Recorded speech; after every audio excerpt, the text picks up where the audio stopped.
नमस्कार दोस्तों, स्वागत है आपका एबी धार्मिक टीवी चैनल में। आज मैं आपको दशामाता व्रत की छठी कथा सुनाने जा रही हूँ। एक राजा था, उसकी रानी कोमलांगी थी। वह फूलों की सैया पर सोया करती थी। एक दिन फूलों के साथ कच्ची कली भी आ गई। कच्ची कली के कारण उसे रात को नींद नहीं आई। वह करवटें बदलती रही। राजा ने पूछा, प्रिय, आज क्या बात है जो तुम्हें नींद नहीं आ रही है? रानी ने बताया कि आज फूलों में एक कच्ची कली आ गई है। वह मेरे शरीर में चुभ रही है, इसी कारण मुझे नींद नहीं आ रही है। राजा के शयन कक्ष में एक दीपक जल रहा था, जिसे ज्योति स्वरूप कहते थे।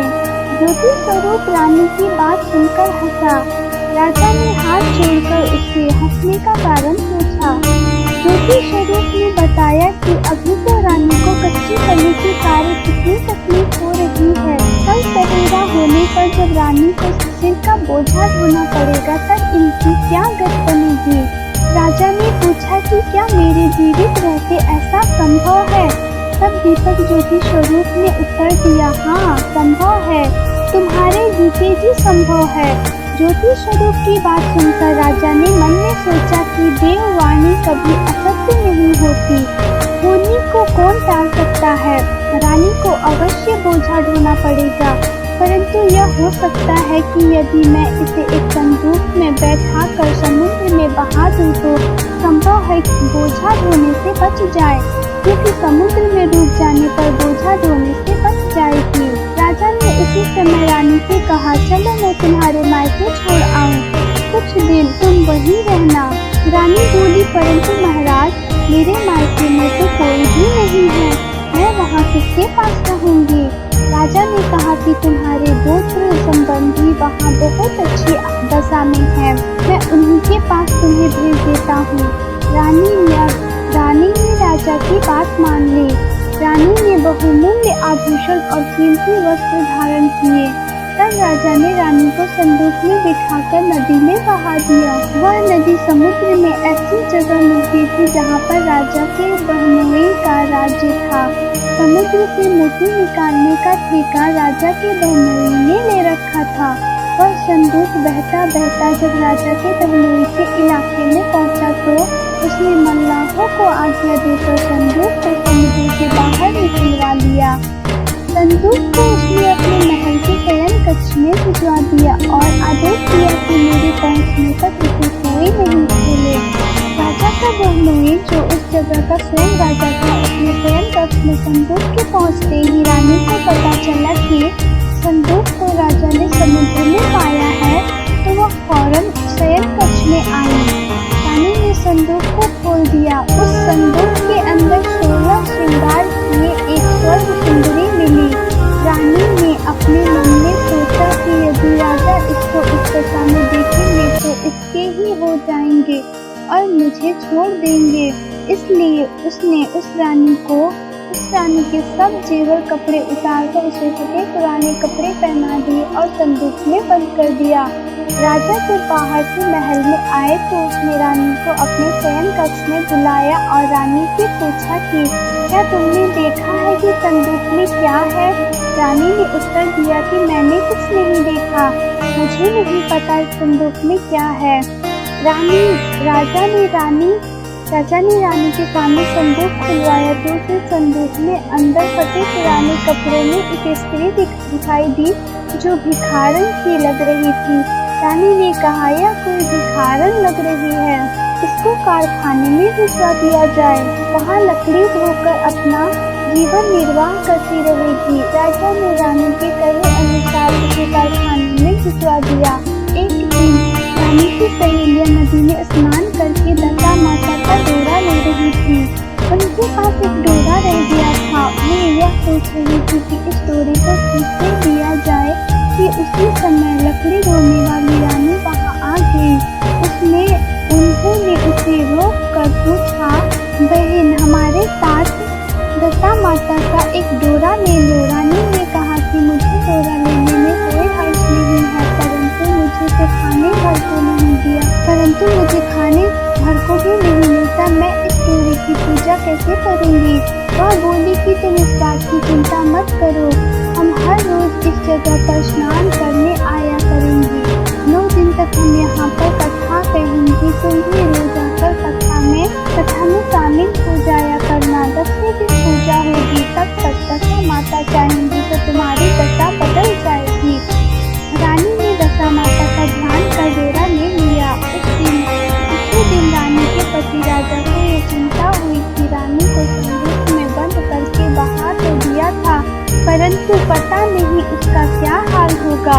उसकी खोज खबर लेने के लिए जब तक दशा माता चाहेंगी तो तुम्हारी दशा बदल जाएगी। रानी ने दशा माता का ध्यान कर डेरा ले लिया। उसी दिन रानी के पति राजा को यह चिंता हुई कि रानी को संदूक में बंद करके बहा तो दिया था, परंतु पता नहीं उसका क्या हाल होगा। उसकी खोज खबर लेने के लिए राजा एक नौका पर बैठकर नदी की यात्रा करता हुआ अपने बहनोई के यहाँ पहुँचा।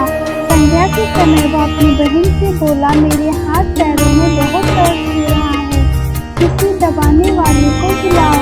संध्या के समय वह अपनी बहन से बोला, मेरे हाथ पैरों में बहुत दर्द हो रहा है, किसी दबाने वाले को बुलाओ। तब उसकी बहन ने लकड़ी ढोने वाले भिखारी को बुलाकर उसे कहा, आज रात तुम मेरे भाई के पैर दबा दो। वह बड़े संकोच में पड़ गई। अपने मन में सोचने, आज तक मैंने किसी पुरुष को छुआ तक नहीं। रानी अपने भाई के पैर दबाने के लिए उस पर जोर डाल रही है, इसलिए लाचार होकर उसने हाँ कर दी। राजा के पैर दबाते दबाते रानी को उसके पाँव में पद्म दिखाई पड़ा। रानी चुपचाप रोने लगी। उसके आंसू राजा के पैरों पर टपक पड़ा। तुम अपना भेद मुझे बताओ, मेरे द्वारा तुमको कोई हानि नहीं होगी। रानी बोली कि जैसा पद्म आपके पैर में है, वैसा ही पद्म मेरे पति के पैर में भी था। पहले के दिनों की याद आ जाने पर मुझे रोना आ गया। राजा ने उसे पहचान लिया। राजा बोला, मैं समझ गया, अब तुम्हें पैर दबाने की जरूरत नहीं है। तुम्हारे भाग्य में जो लिखा था वह तुम्हें भोगना ही पड़ा। मैंने उसे टालने के लिए जो उपाय किया था उसका नतीजा उल्टा ही निकला। तुम्हें मेरे जीते जी लकड़ियाँ ढोनी पड़ी। सवेरा हुआ, परंतु अतिथि राजा सोकर नहीं उठा और न पैर दबाने वाली दासी ने कमरे से बाहर निकली। राजा की बहन को चिंता होने लगी। थोड़ी देर बाद दासी कमरे से बाहर निकली और कारखाने में काम करने चली गई। रानी ने कमरे में जाकर अपने भाई को जगाया। उसका भाई बोला, मेरी तबीयत ठीक नहीं है, मेरा सिर दर्द कर रहा है, मैं अभी आराम करना चाहता हूँ, मेरा मन भी बहुत व्याकुल हो रहा है। रानी ने पूछा कि आखिर बात क्या है, कुछ तो बताओ। राजा ने कहा, बड़ी शर्म की बात है, मैंने तुम्हारी भाभी को जानबूझकर एक संदूक में बिठाकर तुम्हारे पास इसलिए भेजा था कि इसे यहाँ आराम से रखा जाएगा, परंतु उसे तो यहाँ लकड़ियाँ ढोनी पड़ रही है। उसके तुमने सारे गहने कपड़े उतार कर उसे रास्ते की भिखारन बना दिया। उसकी बहन बोली, मैंने उसे नहीं पहचाना। उसने दासियों को भेजकर उसे चुपचाप अपने पास बुलाया। उसके आने पर बहन ने अपनी भाभी से काफी माफी और उसके पैर पकड़ लिए। कुछ दिनों तक राजा अपने बहनोई बहन से रहकर रानी को साथ लेकर राजधानी में लौट आया। रानी ने अपने महल में पहुंचकर सुहागिनों को न्योता भेजा और बड़े धूमधाम से दशा माता के डोरे की पूजा की और नगर में ढिंढोरा पिटवाया गया कि आज से अमीर गरीब सब दशा माता का डोरा लिया करे और श्रद्धा पूर्वक पूजा किया करे। जिसके पास पूजन पालन के लिए धन की कमी हो तो वह महल से ले जाया करे। जिस प्रकार रानी के दिन दशा माता ने फेरे, वैसे ही सबकी दशा को ठीक करे। दशा माता की जय। आशा करती हूँ आपको ये कहानी पसंद आई होगी।